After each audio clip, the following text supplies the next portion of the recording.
तो चलिए बच्चों, पिछली क्लास में अपन ने देखा था, ग्राफ देखे थे। अपन ने देखा था किस तरीके से एसी प्रोड्यूस होता है। तो आप लोगों ने देखा था जो ग्राफ आया था ऑल्टरनेटिंग ईएमएफ का और ऑल्टरनेटिंग करंट का, वो ग्राफ ऐसा आया था। आपको पता था जैसे जैसे वो कॉइल रोटेट कर रही थी तो ईएमएफ की वैल्यू ग्रेजुअली इंक्रीज हो रही थी, फिर एक वक्त अपनी मैक्सिमम वैल्यू अटेंड कर रही थी, फिर उसके बाद जो थी वो डिक्रीज होती जा रही थी पॉजिटिव। मतलब जो ईएमएफ था वो पॉजिटिव था, करंट भी जो था सेम डायरेक्शन में। लेकिन उसके बाद जो था करंट जीरो हुआ और उसके बाद फिर ईएमएफ और करंट दोनों की वैल्यू क्या होती गई? नेगेटिव। नेगेटिव वैल्यू इंक्रीज होती गई और फिर उसके बाद नेगेटिव वैल्यू डिक्रीज होती गई, फिर जाकर फिर से जीरो हुई। वो तब था जब कॉइल का वन रोटेशन हुआ। पर यदि कॉइल कंटिन्यूस रोटेट होगी तो जो ईएमएफ प्रोड्यूस होगा उसका इस तरीके से ग्राफ कंटिन्यू होता जाएगा।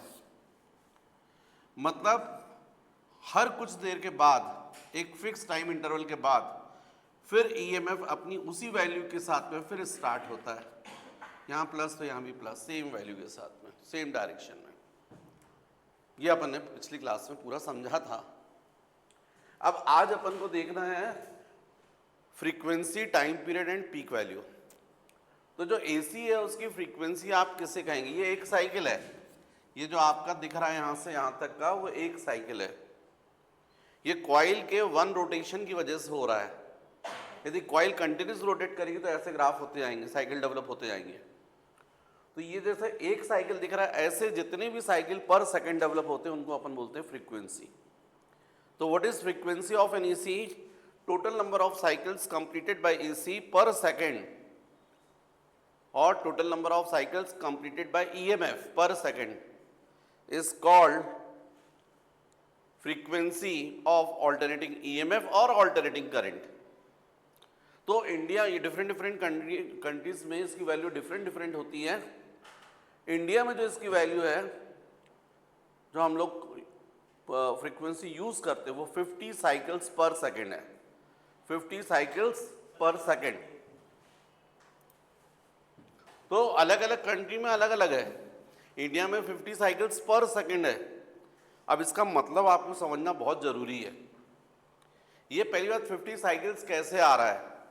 तो जैसे मैंने पिछली क्लास में आपको समझाया था कि डैम जो था वो डैम बनाया था हमने, और डैम से जब वो वाटर को छोड़ रहे थे, पाइप के थ्रू निकाल रहे थे और टरबाइन के ऊपर जाकर वो हिट कर रहा था। और आपको पता था ये टरबाइन जो होती थी वो रोटेट करती थी, राइट? और इसी टरबाइन की शाफ्ट से कॉइल जो थी वो कनेक्ट थी। तो जब ये टरबाइन रोटेट करेगी 1 सेकेंड में 50 रोटेशन, तभी तो क्या होगा, इसके दूसरे एंड पर जो कॉइल है उस कॉइल का भी कितना रोटेशन होगा? 1 सेकेंड में 50 रोटेशन। उसी से ये 50 साइकिल्स डेवलप होंगे। मतलब यहाँ पर जो वाटर है उसकी नोजल स्पीड, वाटर से जो निकल रही है, जो वाटर निकल रहा है नोजल से, उसको स्पीड को ऐसा मेंटेन किया जाता है जिससे टरबाइन मात्र कितना रोटेट कर पाए? 1 सेकेंड में 50 रोटेशन।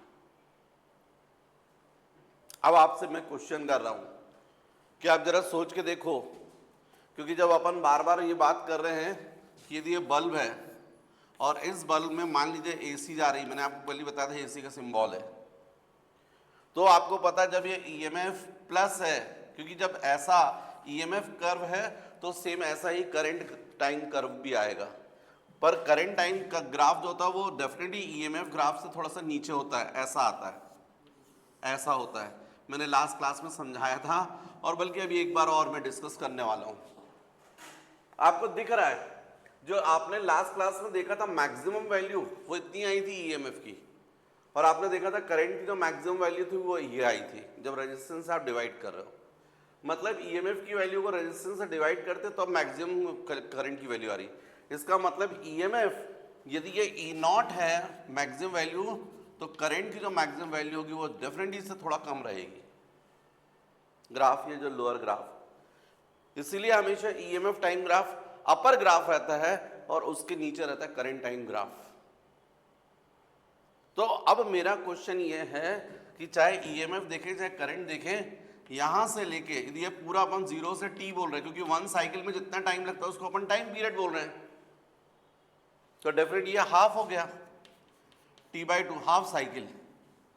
तो ये हाफ साइकिल तक कॉइल के हाफ रोटेशन तक ईएमएफ प्लस है, करंट भी प्लस है। डेफिनेटली इसकी वैल्यू ग्रेजुअली इंक्रीज हुई है, मैक्सिमम वैल्यू गई है फिर कम हुई है, लेकिन है प्लस।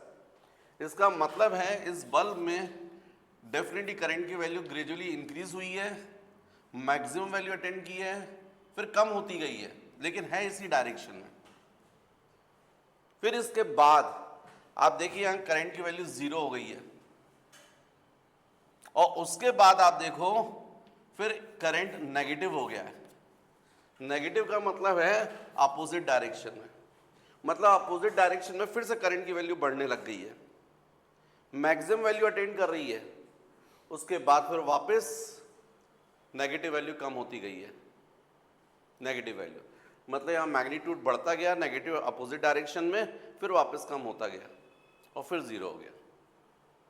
देखिए यहाँ पर ये जो बल्ब है ना, उस बल्ब के अंदर जो फिलामेंट है, वो फिलामेंट में हीट प्रोड्यूस होती है, उसी हीट की वजह से तो आपको लाइट दिखती है।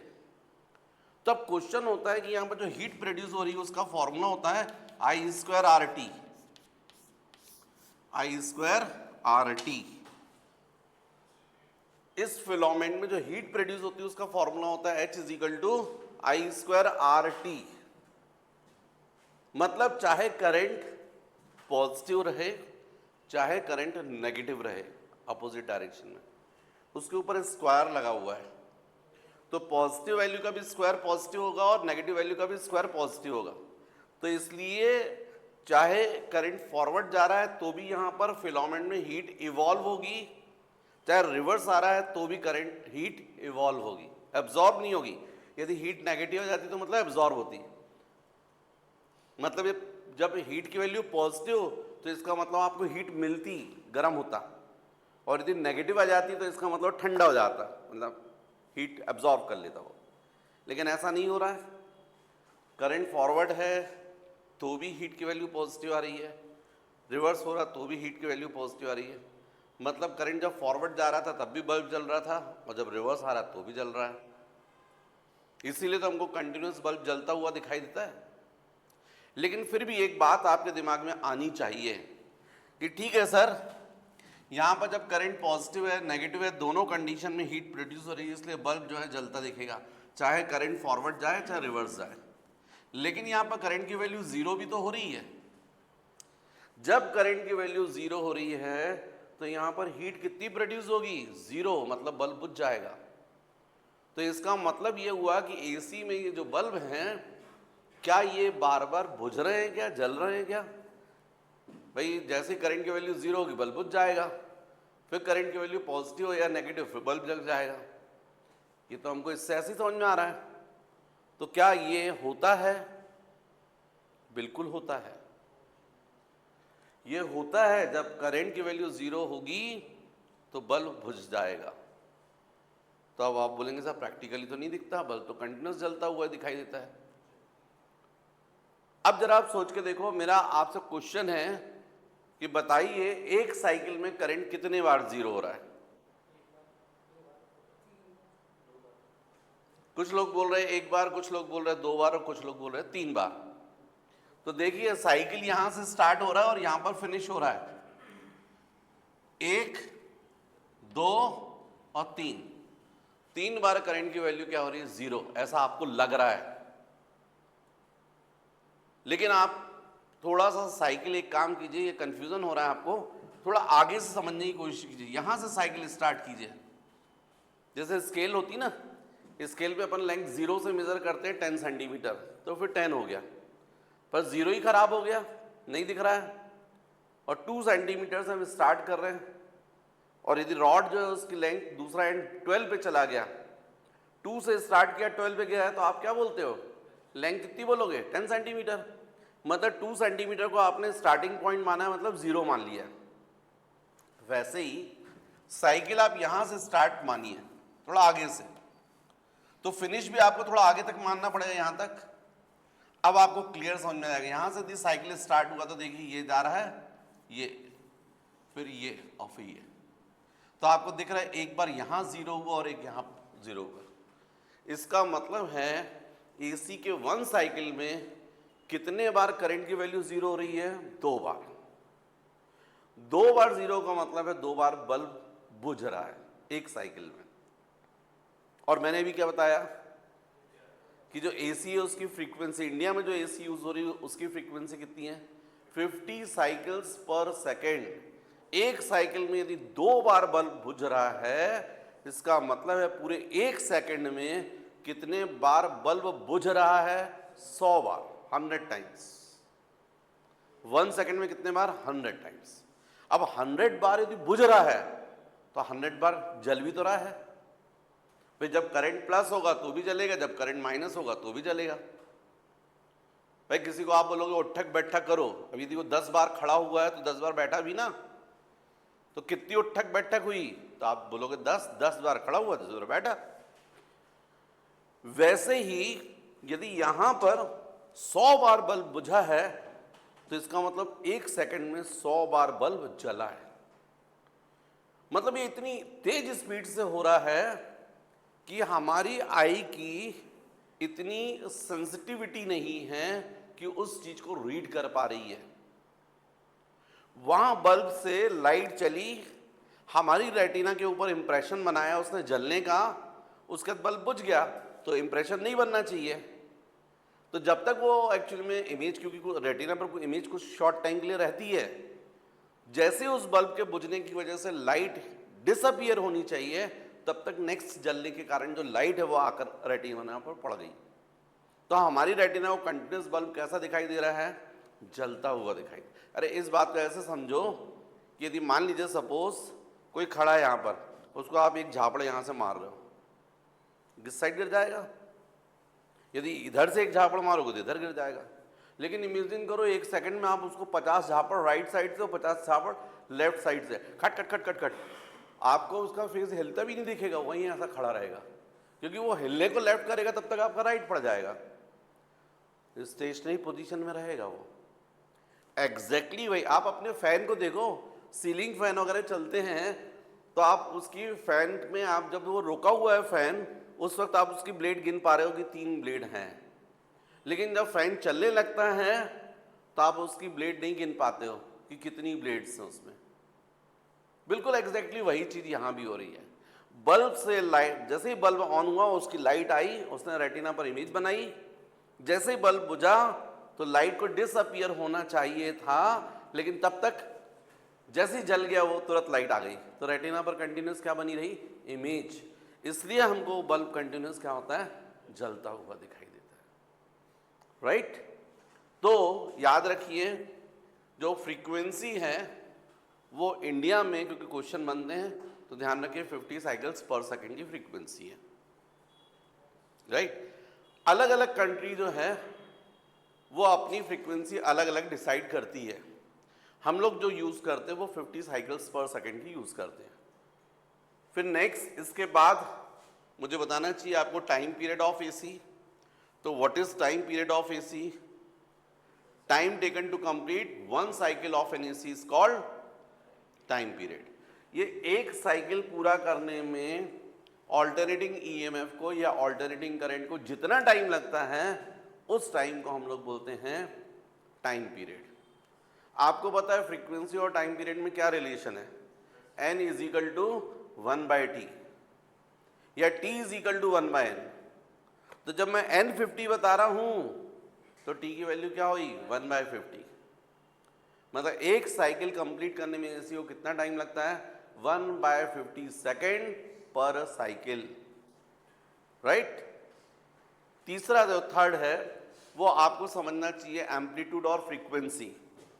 ये एम्पलीट्यूड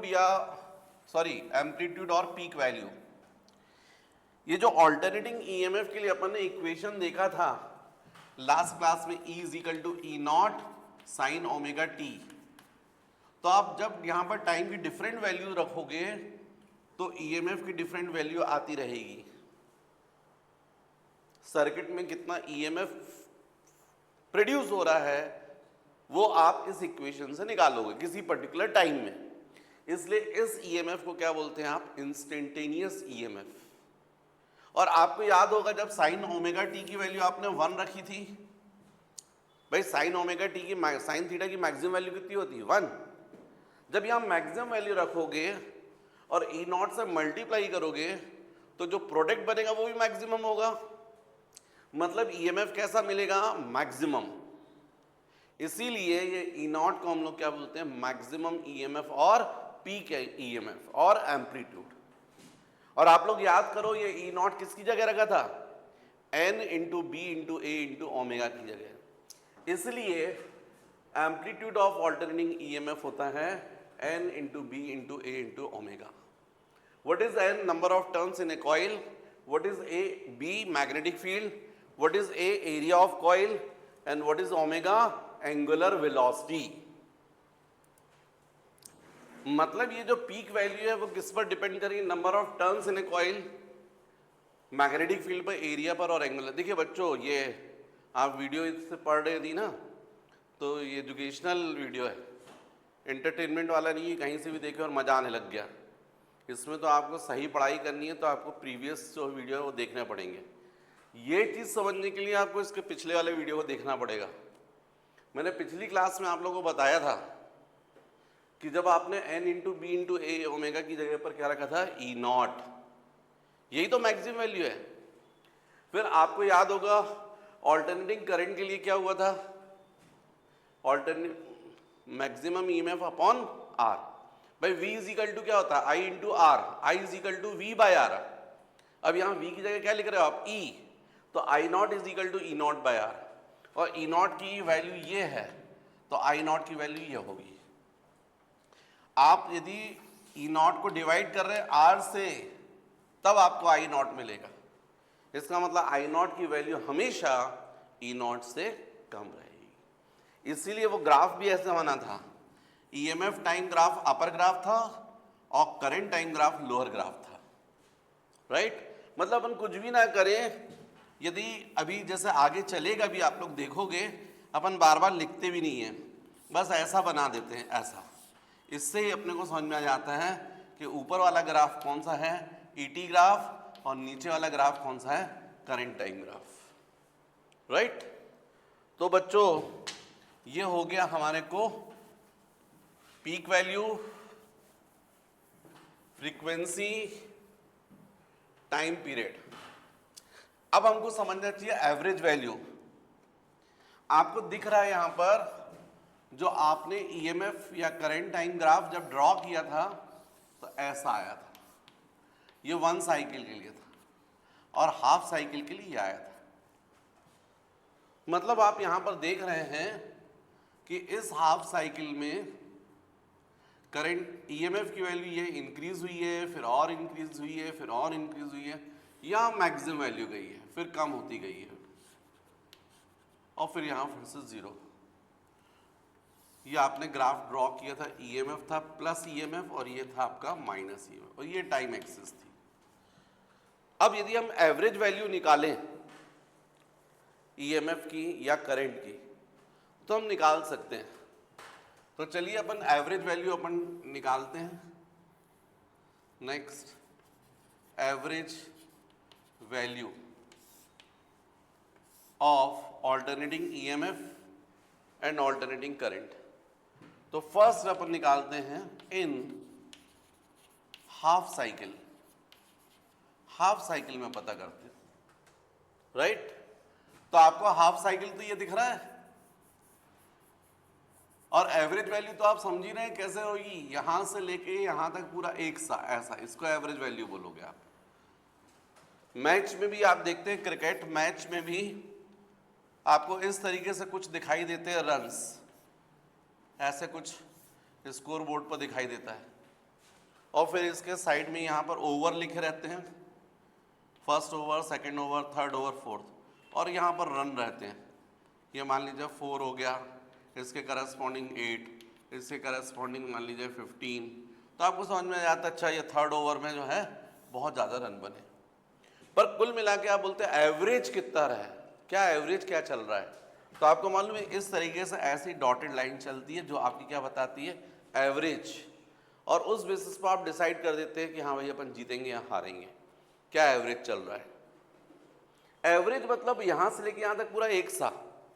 तो ऐसे ही यदि अपन यहां भी बात करें एवरेज वैल्यू, तो आप इसी को बोलोगे ना, यहां से लेके स्टार्टिंग से लेके पूरे हाफ साइकिल तक पूरी सेम रहनी चाहिए। इसको अपन ई एवरेज बोलेंगे। पर ये बात अभी थोड़ी देर बाद है, थोड़ी देर के लिए भूल जाइए कि मैंने यहाँ पर, चलिए अभी मिटा ही देता हूँ मैं, ये रेक्टेंगल मैंने मिटा दिया, चलिए ठीक है। यदि मैं यहां से लेके यहां तक का एरिया निकालना चाहूं तो मुझे आप बता सकते हो ये एरिया हम लोग कैसे फाइंड करेंगे? भाई हमको एक स्मॉल स्ट्रिप लेनी पड़ेगी, ऐसी स्ट्रिप लेनी पड़ेगी, और आपको दिखाई दे रहा है ये जो स्ट्रिप दिख रही है वो रेक्टेंगल शेप में दिखाई दे रही है। इसकी जो हाइट है वो आप ई बोलोगे, क्योंकि ये ईएमएफ एक्सिस है, इंस्टेंटेनियस ईएमएफ एक्सिस, और ये टाइम एक्सिस है। तो यहां पर जो आपको इस रेक्टेंगल की जो ब्रेड्थ दिखाई दे रही है उसको आप dt बोलेंगे, स्मॉल चेंज इन टाइम, ये ईएमएफ। तो ये इतना आप एरिया जो है वो बता सकते हैं, dA स्मॉल एरिया।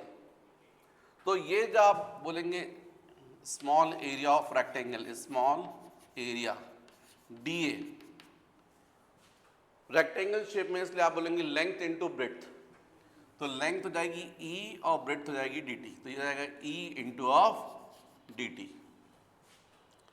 अब आपको मालूम है e की वैल्यू क्या रखना है, तो e इज इक्वल टू आप क्या रखेंगे, e naught sine omega T, क्योंकि आपको मालूम है इंस्टेंटेनियस ईएमएफ है ये, इंटू ऑफ dt, राइट। इतना एरिया है और पूरा यहां से यहां तक टोटल एरिया फाइंड करना है। तो आपको पता है a इज इक्वल टू आप क्या करोगे, इंटीग्रेशन ऑफ dA करोगे, इस स्मॉल स्टेप का इंटीग्रेशन। इंटीग्रेशन का मतलब समीशन होता है। कहां से कहां तक इंटीग्रेशन करोगे, from 0 to t/2, from 0 to t/2। अब यदि आप इसका इंटीग्रेशन कर लें तो ये जितना एरिया आपको दिख रहा है वो आ जाएगा, और वो आना चाहिए a is equal to integration dA की जगह पर वैल्यू रख दोगे e naught sine omega T into of dt, from 0 to t/2। अब ये area a is equal to आपको दिख रहा है यहाँ पर e नॉट जो है वो तो कांस्टेंट है, मैक्सिमम वैल्यू है, पीक वैल्यू है। इंटीग्रेशन में कांस्टेंट क्वांटिटीज कॉमन आ जाती हैं। अंदर यहाँ बचेगा integration of sine omega T into of dt, from 0 to t/2, means a is equal to e naught। Integration sine omega t आपको क्लियर है, minus cos omega t upon omega, upon omega. भाई केवल sign t होता तो minus cos t हो जाता, पर चूंकि ओमेगा t भी लिखा हुआ है इसलिए तो जाएगा minus cos omega t into one omega, और लिमिट्स जाएंगी फ्रॉम 0 टू t/2, ये हो जाएगा। अब ये a is equal to E naught upon omega, बाहर हो गया बच्चों, चाहो तो माइनस को भी निकाल सकते हो, तो ये जाएगा cos omega T from 0 to t/2। अब a is equal to minus E naught upon, ये ओमेगा होता है 2π/t, omega is equal to क्या होता है 2π/t टाइम पीरियड। विधान यहाँ ध्यान दो, यहां पर वैल्यू रख दो कॉस ओमेगा मतलब 2π/T इंटू स्मॉल टी की जगह जाएगा t/2 माइनस कॉस यहां पर 0, ये t cancel, 2 cancel, area is equal to minus E naught into T upon 2π। यहां पर हो जाएगा बच्चों कॉस पाई, कॉस 180 माइनस 1 होता है, माइनस कॉस 0 1 होता है, -1 -1 -2 इंटू माइनस प्लस। तो इस तरीके से आपको एरिया की वैल्यू मिल रही है plus E naught into T upon 2π into of 2, क्योंकि ये माइनस माइनस प्लस जाएगा, 2 से ये 2 कैंसिल। कुल मिलाकर आपको यहाँ पर ये टोटल एरिया आपने फाइंड किया है, ये आया E naught into T upon pi. ये एरिया निकाला आपने बाय इंटीग्रेशन। अच्छा, इसी एरिया को आप दूसरे तरीके से भी फाइंड कर सकते हो। दूसरा तरीका ये होता कि मान लीजिए ये जो ग्राफ है इसकी एवरेज वैल्यू इतनी है, यहां से ऐसी, तो ये पूरी ऐसे जाएगी यहां से लेके यहां तक पूरा ऐसा, ये ई एवरेज यहां से, तो ये भी तो आपको इस ग्राफ की एवरेज वैल्यू यहां से लेके यहां तक पूरी एक सी, अब ना कम हो रही है ना ज्यादा हो रही है, और ये आपको रेक्टेंगल शेप में दिख रहा है, इसका एरिया निकाल सकते हो आप।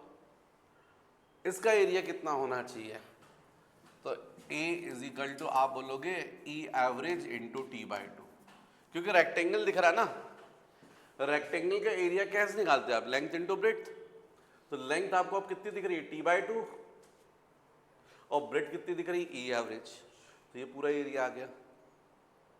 और ये एवरेज किसकी वैल्यू है, इसी की एवरेज वैल्यू, मतलब ये दोनों एरिया कैसे होने चाहिए, इक्वल। बस फर्क है ये है, एक अपने इंटीग्रेशन से निकाला और एक रेक्टेंगल से, लेकिन है तो एरिया इक्वल, क्योंकि एक बार अपन ने इंस्टेंटेनियस ईएमएफ की हेल्प से निकाला और दूसरा अपन ने इसी की मान लीजिए एवरेज वैल्यू ये है तो उसकी हेल्प से निकाला, तो फिर हम इन दोनों को इक्वेट कर सकते हैं, तो हम लोग बोल सकते हैं बाय 1 and 2, तो E average into T by two is equal to A naught into T upon pi. आपको क्लियर दिख रहा है, ये टी टी क्या हो गया, कैंसिल, तो E average is equal to 2 into E naught upon pi. What is E naught, peak value, तो एसी के हाफ साइकिल के लिए ईएमएफ की जो वैल्यू होती है वो इतनी होती है, और इसी एसी के नेगेटिव हाफ साइकिल के लिए, फॉर नेगेटिव हाफ साइकिल, इसके लिए ई एवरेज इज इक्वल टू होता -2 इंटू ई नॉट अपॉन पाई, राइट। ऐसे ही यदि हम आई एवरेज की बात करें, करंट के लिए भी तो ग्राफ ऐसे ही होगा ना, करंट का ग्राफ भी तो ऐसे ही होता है, बस ऐसा होगा नीचे, तो उसके लिए पॉजिटिव हाफ साइकिल के लिए हो जाएगा प्लस, इसी तरीके से 2 इंटू आई नॉट अपॉन पाई, और नेगेटिव हाफ साइकिल के लिए कैसा रहेगा, माइनस, राइट, क्लियर। प्लस किसके लिए, फॉर पॉजिटिव हाफ साइकिल के लिए, और नेगेटिव किसके लिए, फॉर नेगेटिव हाफ साइकिल के लिए। जल्दी से कॉपी कर लीजिए बच्चों। जैसा हमने देखा average value of alternating EMF and alternating current in half cycle, वैसे अपन को अब देखना चाहिए average value of alternating EMF and alternating current in complete cycle.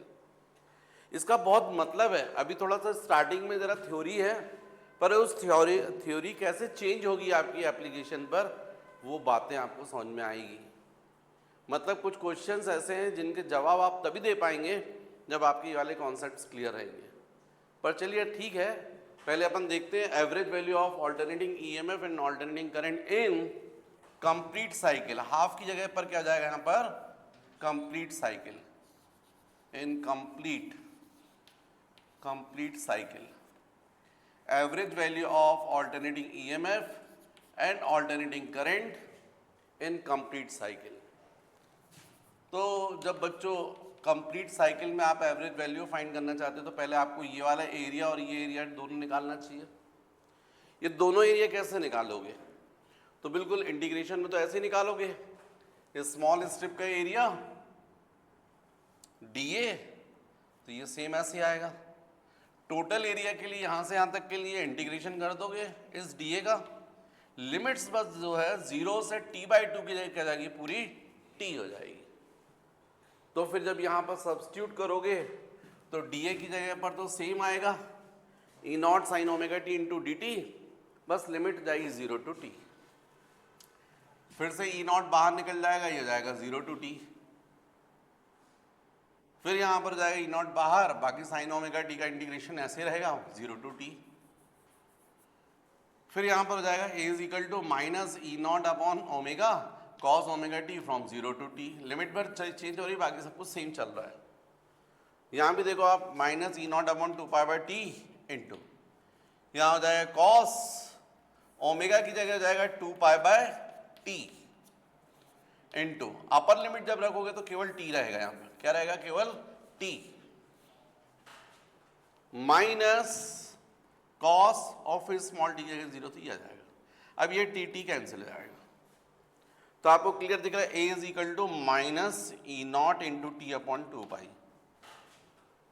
अब cos 2π cos 360 प्लस 1 और cos 0 1, 1 माइनस 1 0, तो डेफिनेटली यहां पर एरिया कितना आ गया, 0। बात भी सही है, ये ऊपर का एरिया और नीचे का एरिया इक्वल है, ये पॉजिटिव और ये नेगेटिव है, एवरेज कितना हो जाएगा, 0। पर मान लीजिए एवरेज वैल्यू ऐसी थी और पूरी यहां तक थी, मान लीजिए, तो ये तो पूरा रेक्टेंगल बनेगा फिर, और इस पूरे रेक्टेंगल का एरिया यदि आप निकालोगे तो क्या बोलोगे, एरिया इज इक्वल टू क्या बोलोगे, ई एवरेज इंटू टी, ऐसा बोलोगे, लेंथ इंटू ब्रेड्थ। अब लेंथ हो जाएगी पूरी टी और ब्रेड्थ ये। अब आपके पास में एक फर्स्ट ये है और सेकंड वो है, दोनों एरिया इक्वल हैं, तो बाय 1 इंटू आप बोलोगे E average into T is equal to of 0। इसका मतलब E average is equal to 0 upon capital T, 0। इसका मतलब एवरेज वैल्यू कंप्लीट साइकिल में कितनी होगी, 0। तो बात भी सही है ना, यहां पर जो है जितनी पॉजिटिव वैल्यू उतनी नेगेटिव वैल्यू, तो एवरेज वैल्यू क्या बनेगी, 0 बनेगी।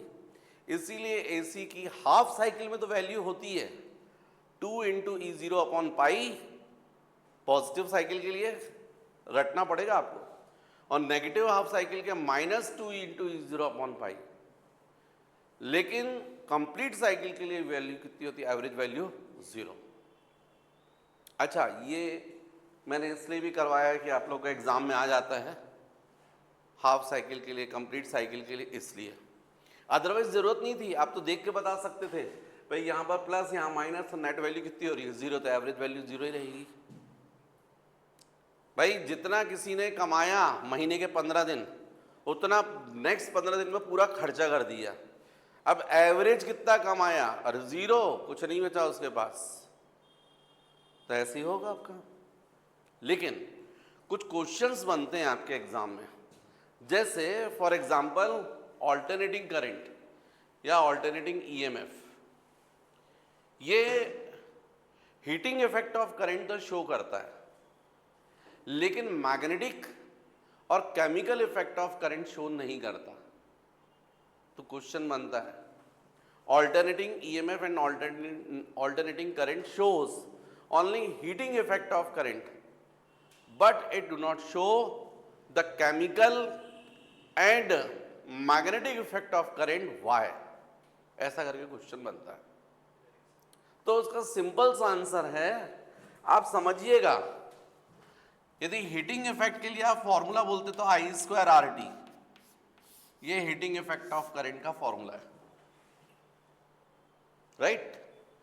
और मैग्नेटिक इफेक्ट ऑफ करंट का फॉर्मूला, आप कोई भी फॉर्मूला देख लीजिए, सर्कुलर कॉइल होती है, इस सर्कुलर कॉइल के सेंटर में जो मैग्नेटिक फील्ड प्रोड्यूस होती है, उसका फॉर्मूला तो आपको रटा हुआ है। वो फॉर्मूला जरा इमेजिन कीजिए, क्या है, μ0 upon 4π into 2π NI upon R, ये था ना। या सोलेनाइड के अंदर इनसाइड में कितनी मैग्नेटिक फील्ड प्रोड्यूस होती है, B is equal to μ0 into N into I। ये भी देखा था आपने सोलेनाइड के केस में, B is equal to μ0 into N into I, है ना। अच्छा, अब केमिकल इफेक्ट ऑफ करंट के फॉर्मूले पे जाते हैं, तो आप लोगों ने इलेक्ट्रोलिसिस पढ़ा हुआ है, केमिस्ट्री में पढ़ा हुआ है। जो इलेक्ट्रोड्स पर आयंस डिपॉजिट होते हैं, उनका मास m, उस m का फॉर्मूला होता है m is equal to ZIT। ये Z क्या होता है, इलेक्ट्रोकेमिकल इक्विवेलेंट, अब आपको मेरी बात समझ में आ जाएगी। यहां पर हीटिंग इफेक्ट ऑफ करंट का देखो और मैग्नेटिक इफेक्ट ऑफ करंट और केमिकल का देखो। ये जो H की वैल्यू है वो directly proportional to I square है, और B का देखो आप, B it is directly proportional to I, दिख रहा है? ऐसे M देखो, M directly proportional to I। मतलब जो हीट है वो directly proportional to I square है। आई स्क्वायर का मतलब हो गया कि हाफ साइकिल में यदि प्लस था तो प्लस का स्क्वायर भी प्लस बनेगा, और आई जब माइनस है तो माइनस का स्क्वायर भी प्लस बनेगा। तो चाहे फिलामेंट में से, बल्ब के फिलामेंट में से करंट फॉरवर्ड जाए चाहे करंट बैकवर्ड जाए, दोनों कंडीशन में जब करंट पॉजिटिव होगा तो भी आई स्क्वायर होकर क्या हो जाएगा, प्लस, और माइनस आई स्क्वायर होकर भी क्या जाएगा, प्लस। तो दोनों कंडीशन में हीट प्रोड्यूस होगी। इसलिए जो ऑल्टरनेटिंग करंट है, हमारे घर में आने वाला जो करंट है, वो बल्ब, ट्यूबलाइट ये सब जलाता है, हीट प्रोड्यूस होती है। लेकिन मैग्नेटिक इफेक्ट ऑफ करंट और chemical effect of current show नहीं करता। मैग्नेटिक इफेक्ट ऑफ करंट का मतलब ये हो गया, आपको दिख रहा है B, it is directly proportional to I। मतलब मैग्नेटिक इफेक्ट किस पर डिपेंड कर रहा है, on the average value of current in complete cycle. और कंप्लीट साइकिल में करंट की वैल्यू कितनी होती है, 0, इसलिए नहीं शो करता है। ऐसी केमिकल में भी होता है, M इज डायरेक्ट। मतलब इलेक्ट्रोलिसिस प्रोसेस जो होती है, जब आप जो जैसे ये घड़ी होती है ना, ऐसे आप लोग बहुत सारी चीज़ें देखते हैं। आप लोग की जो व्हीकल्स हैं, आप लोग की जो बाइक है, स्कूटी है, बाइक का रिंग देखिएगा, उस रिंग के ऊपर निकल पॉलिश है। हैंडल को देखिए, निकल पॉलिश है, वो इलेक्ट्रोलिसिस प्रोसेस के थ्रू है। या फिर घड़ी वगैरह जो गोल्ड पॉलिश होती है, इलेक्ट्रोप्लेटिंग है ये। तो क्या करते हैं एक्चुअली में, ये किसके थ्रू करते हैं, उसमें जो भी गोल्ड से रिलेटेड जो है इलेक्ट्रोलाइट यूज कर लेंगे, या निकल पॉलिश करना तो निकल से रिलेटेड इलेक्ट्रोलाइट यूज कर लेंगे, एक प्लेट डाल देंगे, दूसरी प्लेट दूसरे हुक पे बनाकर जिस चीज़ पर पॉलिश करनी होती है उसको डाल देते हैं। जैसे घड़ी की ये चेन है, इस पर पॉलिश करनी है, इनको बहुत सारी चेन को लेकर एक क्लैंप से करके उसमें डाल देते हैं, और फिर किससे कनेक्ट कर देते हैं, बैटरी से। बैटरी को एक टर्मिनल प्लस से, और दूसरे जो ये क्लॉक वाला जिस पर करना है, जिस पर पॉलिश करना है, उसको नेगेटिव से। क्योंकि आपको मालूम है निकल की या गोल्ड की वो सब प्लस है, तो प्लस आयंस कहाँ डिपॉजिट होंगे, कैथोड पर। तो कैथोड बनाने के लिए जितने भी ये जिस पर पॉलिश करना उनको किससे कनेक्ट कर देते हैं, बैटरी के नेगेटिव टर्मिनल से। ऑटोमेटिक कैथोड बन गया, अंदर इलेक्ट्रोलिसिस प्रोसेस होगी और उससे वो होगा। ऐसा नहीं करते ये जो अपने AC वाला जो है उसमें स्विच में डालते हैं, उसमें नहीं होगा। आयंस को समझ में ही नहीं आएगा कहाँ जाना है। यहाँ देखा गया, उसको लगेगा ये एनोड है, जैसे देखेगा अच्छा ये प्लस है, उतनी देर में वो माइनस हो गया और ये प्लस, तो ऐसा ऐसा करता रह जाएगा, वहीं खड़ा रह जाएगा, समझ ही नहीं आएगा उसको। बात समझ में आ रही है? बहुत फास्ट चेंज होंगे ना, पोलरिटी फास्ट चेंज होगी, करंट फॉरवर्ड बैकवर्ड हो रहा है ना। हाँ, एक बात मैं आपकी मान गया कि वो इसका यूज जरूर करते हैं AC का, पर AC को पहले किस में कन्वर्ट कर लेते हैं, DC में, और उसके बाद फिर इलेक्ट्रोलिसिस करते हैं। ये बात मैं मानने तैयार हूं, बट डायरेक्ट नहीं कर सकते AC से, राइट? तो आपको मेरे ख्याल से मेरी बात का जवाब मिल गया, समझ गए आप कि जो AC है वो केवल क्या शो करता है, हीटिंग इफेक्ट ऑफ करंट, लेकिन मैग्नेटिक और केमिकल इफेक्ट ऑफ करंट क्यों नहीं शो करता है? क्योंकि हीटिंग इफेक्ट किस पर डिपेंड कर रहा है, directly proportional to I square, जबकि मैग्नेटिक और केमिकल इफेक्ट ऑफ करंट किस पर डिपेंड करता है, on the average value of current in complete cycle, जो कि 0 है, राइट? कॉपी कर लीजिएगा। तो नेक्स्ट बच्चों अपन को समझना चाहिए root mean square value, RMS value. इसी को इफेक्टिव वैल्यू बोलते हैं, इसी को सप्लाई वैल्यू बोलते हैं। मतलब जैसे अपन को क्वेश्चन में न्यूमेरिकल्स में जनरली ऐसे ही रहता है, न्यूमेरिकल्स में ज़्यादातर वो सप्लाई वैल्यू यूज़ करते हैं, जैसे मान लीजिए 220 वोल्ट्स की हमको सप्लाई दी हुई है एसी की, इसका मतलब कौन सी वैल्यू दी है, root mean square value. Supply value का मतलब है रूट मीन स्क्वायर वैल्यू, इसको इफेक्टिव वैल्यू भी बोलते हैं। तो देखिए जैसे अपन को एसी का साइकिल ये पता था, अब हमको फाइंड करना RMS value, root mean square value, मतलब स्क्वायर्स जो हैं उनका एवरेज मीन और फिर उसका स्क्वायर रूट। गैसेस में भी यही रहता है, गैसेस में भी जो एक्चुअल में अपन वेलोसिटी ऑफ गैस बात करते हैं तो रूट मीन स्क्वायर वैल्यू लेते हैं। जैसे बैलून है, उसके अंदर आपने हाइड्रोजन भरी हुई है, लाइट गैस है, बैलून ऊपर जा रहा है, गैस ऊपर जा रही है, किस वेलोसिटी से जा रही है, तो उसके अंदर जो मॉलिक्यूल है उनकी सबकी वेलोसिटी तो अलग अलग है, हर मॉलिक्यूल की वेलोसिटी डिफरेंट डिफरेंट है। पूरी गैस की वेलोसिटी क्या मानी जाए, तो वो ली जाती है रूट मीन स्क्वायर वैल्यू। इसी तरीके से यहां भी क्या ली जाती है, रूट मीन स्क्वायर वैल्यू। तो पहले आपको जो वैल्यू उसका स्क्वायर करना पड़ेगा, फिर एवरेज फाइंड करना पड़ेगा, उसके बाद फिर उसका स्क्वायर रूट, तब आपको मिलेगी रूट मीन स्क्वायर वैल्यू। तो आपको दिख रहा है ये ग्राफ, जो आपने ग्राफ ड्रॉ किया था ईएमएफ टाइम ग्राफ, ऐसी करंट टाइम ग्राफ होगा, बस फर्क इससे थोड़ा नीचे रहेगा। अब इसमें इसका स्क्वायर करो, यदि मान लीजिए वैल्यू 2 है तो 2 का स्क्वायर 4 हो जाएगा, मतलब यहां पर अपन बात करेंगे तो वो 2 ना मिलकर क्या मिलेगा हमको 4 स्क्वायर वैल्यू में। यहां मान लीजिए ये वैल्यू 3 है तो हमको 3 स्क्वायर मतलब 9 मिलेगा। मतलब ऐसा ही ग्राफ रहेगा लेकिन उसकी हाइट बढ़ जाएगी ऐसा। यदि ये 80 ग्राफ है, 80 ग्राफ, तो अब ये बन रहा है आपका E square T graph, square value आ रही है। और नेगेटिव साइकिल के लिए जो है उसका भी स्क्वायर करोगे तो पॉजिटिव हो जाएगा, मतलब इसका भी आपको ग्राफ ऐसा ही मिलेगा, ऐसा।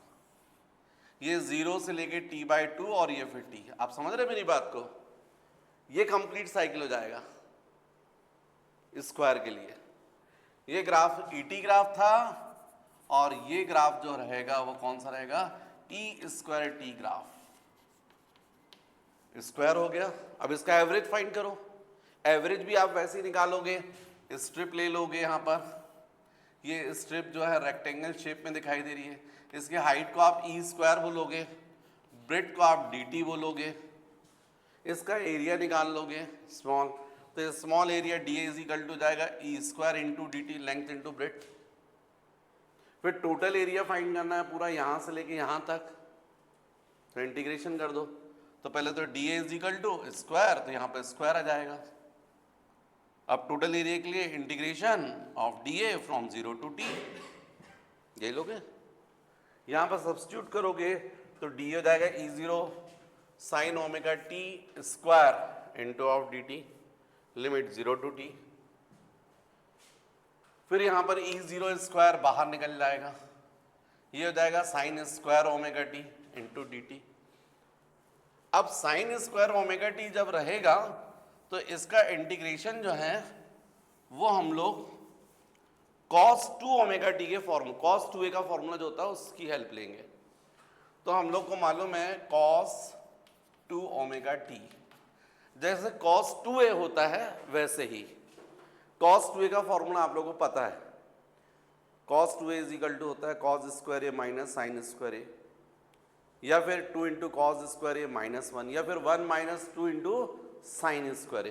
तो उसी के हेल्प ले लो, 1 माइनस 2 इंटू साइन स्क्वायर ए मतलब ओमेगा टी, क्योंकि ये 2a है, ये हो जाएगा a।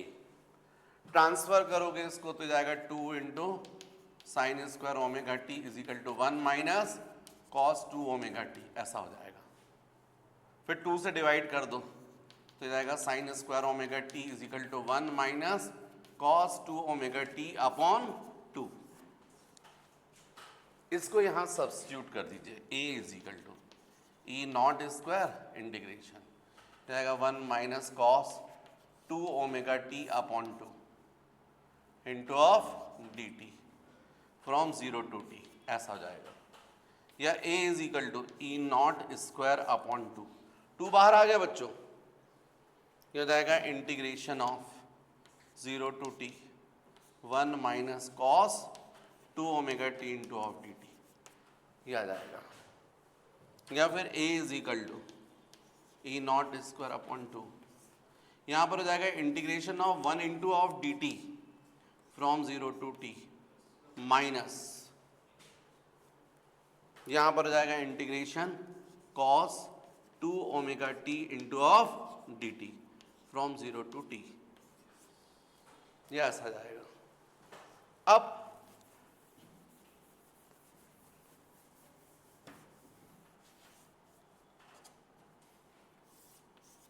इसमें यहां आगे स्टेप्स यदि अपन कंटिन्यू करते हैं तो a इज इक्वल टू हो जाएगा आपके पास में E naught square upon 2, integration 1 into D T हो जाएगा आपका t, और लिमिट्स हो जाएंगी फ्रॉम 0 टू t माइनस, है ना, इंटीग्रेशन cos 2 ओमेगा t तो जाएगा sine 2 omega T upon 2 omega, limits जाएगी फ्रॉम 0 टू t, ये ऐसा हो जाएगा। Integration cos 2 omega T sine 2 omega T upon 2 omega. अब area is equal to E naught square upon 2, यहां पर अपर लिमिट रखोगे तो t माइनस, फिर लोअर लिमिट 0, क्यों भाई, माइनस, यहां पर बच्चों ये जाएगा साइन 2 ओमेगा मतलब 2 pi by capital T into capital T upon 2 omega, है ना, समझ रहे बात, क्लियर है ये, साइन 2 ओमेगा की जगह 2 पाई बाय टी और स्मॉल टी की जगह कैपिटल टी अपॉन 2 माइनस, यहां पर फिर 0 रख दोगे, साइन 0 0 होता है तो पूरा 0 ही हो जाएगा, वो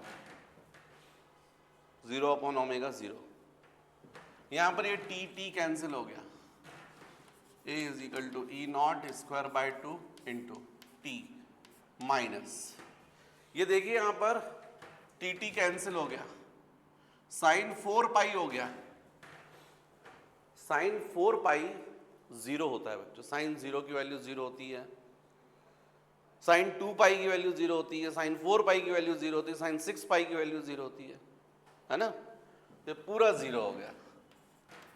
इसका मतलब area A is equal to E naught square into T upon 2, ये 1 आ गया। लेकिन यदि इसी का एवरेज एरिया, एवरेज वैल्यू आप बोलते तो पूरी यहां से लेके यहां तक पूरी एक सी जाएगी, इस ई स्क्वायर की एवरेज वैल्यू, तो क्या बोलोगे, एवरेज वैल्यू को ई एवरेज स्क्वायर बोलोगे आप, भाई स्क्वायर वैल्यू का एवरेज है ना, तो ई एवरेज स्क्वायर, ये हाइट रहेगी और लेंथ पूरी टी, तो रेक्टेंगल बन रहा है, इस रेक्टेंगल का एरिया क्या बोलोगे, लेंथ इंटू ब्रेड्थ, तो लेंथ हो जाएगी आपकी टी और ब्रेड्थ हो जाएगी T into E average square, ये हो गया 2। अब by 1 into E average square into 2 is equal to, ये हो जाएगा E naught square into T by 2, T cancel, तो ई एवरेज, अच्छा देखो क्या है, अभी तो रूट मीन स्क्वायर बोलते हैं, ई आर एम एस का तो आपने क्या निकाला है, जो स्क्वायर वैल्यूज है उनका एवरेज, मतलब मीन स्क्वायर। अब इसका स्क्वायर रूट मीन स्क्वायर मतलब क्या बोलोगे, रूट ओवर ई एवरेज स्क्वायर, ये ऐसा, तब जाकर आपको ई आर एम एस आएगा। इसमें वैल्यू रखेंगे आप तो आपको मिलेगा E R M S is equal to root over E naught square by 2, मतलब E R M S is equal to E naught by root. जैसे ई आर एम एस निकाला है वैसे आई आर एम एस होगा I naught by root mean square. इसका बहुत बड़ा meaning है, मतलब है, मैं आपको समझाता हूँ, लेकिन जब तक ये थ्योरी नहीं रहेगी तो आगे की चीज़ कैसे समझाऊंगा। तो वो आगे के जो आपके कुछ क्वेश्चंस ऐसे हैं जो आपके सामने आएंगे, उनके जवाब इन फॉर्मूले से आपको मिलेंगे। पहले आप इसको कॉपी कर लीजिए।